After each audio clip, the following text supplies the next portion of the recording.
Willard's Beach in Ballito. This is where the Mr Price Pro Ballito event is taking place. It has been taking place the whole week through. Now, this event is a hugely prestigious event for South Africa. It is the highest qualifying series event, not only in South Africa, but also on the African continent. So you've got surfers from all over the world. There's 18 nations being represented here that have come to gain some very valuable qualifying points, and they want to qualify for the World Championship Tour. So with me, I've got the Communications Director for the event, Pierre Tossi, just to chat about what's been happening this past week, because we did have 10 South Africans that were amongst the 96. Unfortunately, no South Africans left. Welcome to Morning Live, Pierre. Why is this? What happened to all the South Africans? Unfortunately, they're all bowed out in round two. It was a big loss for our country with 10 starters, and Geordie Smith being a former champion. Our hopes were really pinned on Geordie. He's a world title contender. And on day two, they all bowed out, so all the eyes went on to the internationals thereafter. They put in a good performance, but Geordie actually pulled off one of the best maneuvers seen on tour this year. He posted a 9-point ride, and it just wasn't enough. He just didn't have a good enough second ride. And so, I mean, even though that maneuver was just amazing, got big hits on the internet and just from all the views from around the world. And unfortunately, he bowed out. So it's just one of those things, you know. Sometimes we have a good one. Over the 40-year history of the event, we've had 4 South African winners. Sean Thompson's actually won the event 6 times.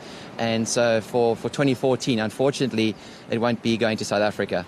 Unfortunately, we have seen some amazing surfing here. I think that the surf has really turned on and allowed the surfers to be able to pull off these aerial maneuvers.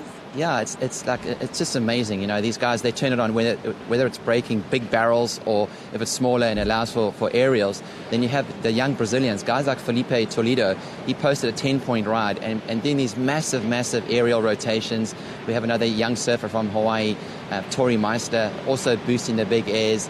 And then you've got the guys who are more experienced, like Jeremy Flores. Jeremy has actually won the Billabong Pipeline Masters. He's from France.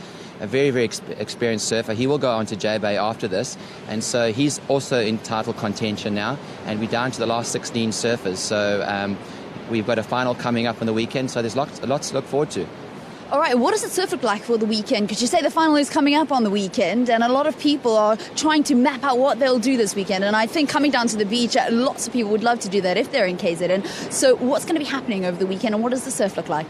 We've got global surf forecasters in California predicting the waves, and it looks like a Sunday finish for us. So even though the waves look a little small right now, as the tide drops, it should improve throughout the day. We should run a few more heats today, and it looks like we're going to have a climatic finish on Sunday with the swell picking up. And unfortunately, there might be some weather, so you might want to bring your jackets along too. So we've had amazing weather for the last couple of days. It's cool in the mornings, but by lunchtime, everybody's just suntanning and having so much fun down here.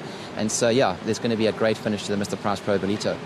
I know with these surfing contests, it's not always about the surfing. Sometimes you guys have things that are going on for other spectators. When maybe there's no surfing on the go, then they can do other things. What else is happening? Yeah, we have a festival area which is just not far from here, and so there's some BMX events, there's skateboarding, there's just all the little stalls out there, so that's been going on the last couple of days as well. So like you say, when the surfing's going on, they can watch the surfing. If the surfing stalls, then they can go into the festival area. We also have a coastal living festival that's been going the last 3 nights. There's been cooking competitions and wine tasting and all those types of things. And then we've got 3 nights of free music down on the beach here at Salt Rock, and that started last night and it continues in tonight, and then tomorrow night with 5FM's top DJs as well. So there's lots of action down here in Ballito. Brilliant stuff. Thank you very much. That's Pierre Tossi. He is the Communications Director for the Mr Price Pro Ballito. And they'll have their champion for 2014 come Sunday. And if we have to listen to the global forecasters, it looks like the surf will be very good. And what is first prize for this competition? Well, the equivalent is around about 450,000 Rand. And then, of course, some very important qualifying points for the surfer that eventually takes the title. And for all of those who have come through the rounds. We will be back. We'll be chatting to Travis Logie. He's a South African World Championship Tour surfer. So we're going to be having a quick chat to him when you next come back to us here at Willard's Beach, broadcasting from the Mr Price Pro Ballito.